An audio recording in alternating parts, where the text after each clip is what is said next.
Bazan, 4 minutes.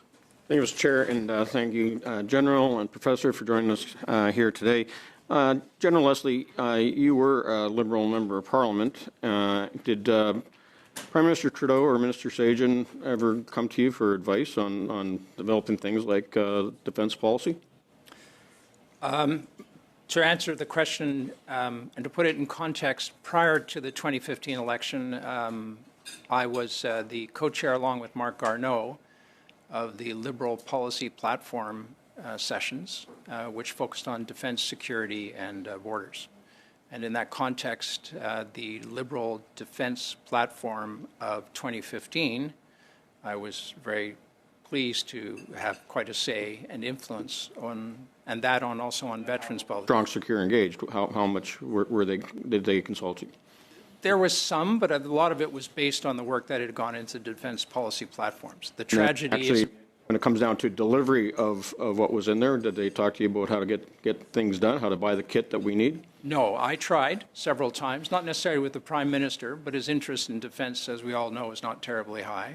Okay, so when we talk about the Prime Minister, like you mentioned the National Defence Act and how the Minister is responsible for the leadership and operation and direction of the Canadian Armed Forces and serves at will as the Prime Minister, was that lack of accountability, that lack of oversight and responsibility due to the lack of interest by Prime Minister Trudeau? I think it's fairly clear to say that the willingness of Cabinet until quite recently to pay attention to the details of defence and to do that which the professor suggests, which is trying to reduce the levels of bureaucracy while increasing accountability.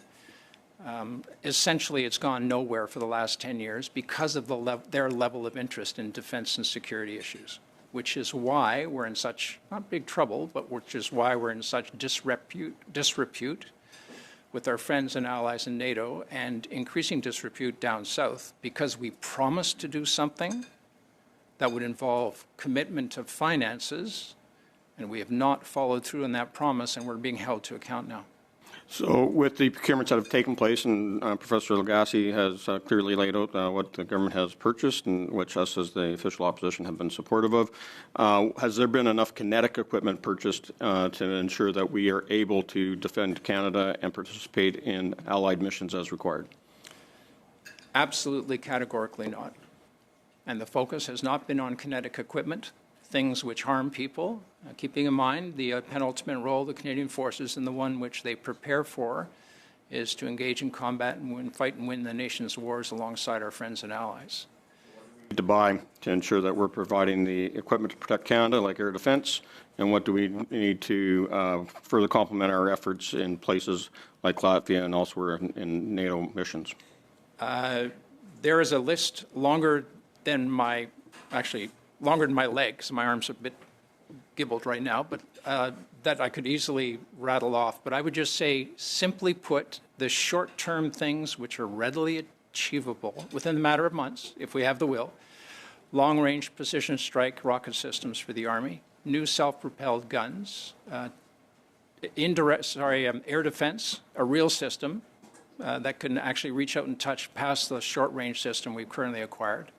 So you need short range, medium range, further range, more drone capability and command and control architectures, new naval vessels, a ship contract would be nice, ammunition for the Army would be really nice. Have I mentioned ammunition? I think I'm running out of time here, but Professor Lagasse, not asking you to respond, but asking you to provide to the committee in writing how we bring about accountability but speed up procurement. And that comes into transparency. We need some direction on how we fix a system that's clearly broken and not working. And if you can answer that, we'll monetize it.